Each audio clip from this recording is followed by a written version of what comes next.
Le Mundaneum donc, conserve aujourd'hui à peu près 6 km de documents sur différents supports, donc des archives papier, de la presse, des affiches, des cartes postales, des photos. Et donc on va appréhender ces différents supports de façon particulière. Alors si ça concerne les archives d'une personne ou d'une institution, on va classer selon la vie de la personne, par exemple, ou selon les activités. Au niveau des collections, on a déjà un classement qui a été réalisé par Hotelet et Lafontaine selon la CDU, donc on va reprendre cette classification pour traiter les documents. Donc l'ensemble des connaissances est classé en 10 classes de 0 à 9, et donc on va attribuer une cote aux documents en fonction de la thématique qui est abordée. Avant de numériser un document, et pour le faire dans les meilleures conditions possibles, ce qui est important, c'est de bien préparer le document.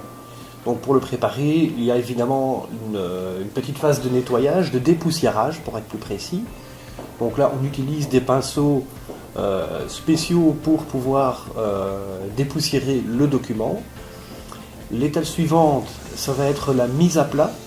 Donc on insère le document entre deux feuilles de papier buvard et on place des poids relativement légers, eux aussi emballés dans des matériaux de conservation, afin d'essayer de limiter les plis au niveau du document pour avoir quelque chose de vraiment bien plat, pour avoir la meilleure image possible au niveau de la numérisation. Nous utilisons 3 types de numérisation. Pour tout ce qui est supérieur à la 2, ce sera vertical avec un appareil photo.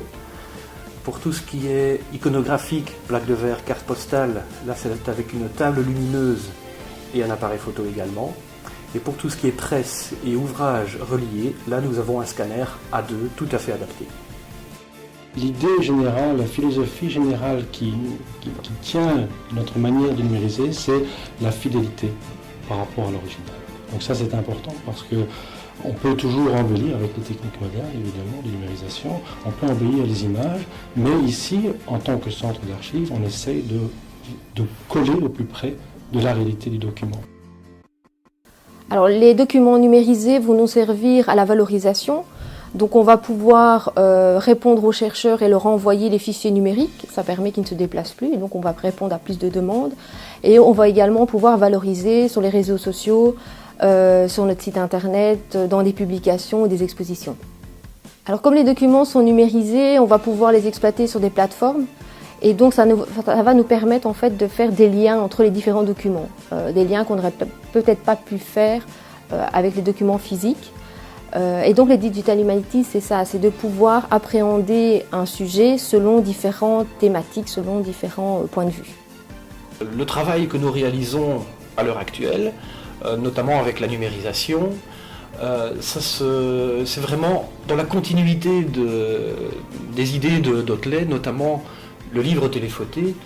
Donc lui, dans son objectif de diffusion maximale de l'information et de la connaissance, avait imaginé un système où l'utilisateur final, le lecteur, a accès aux informations via un écran.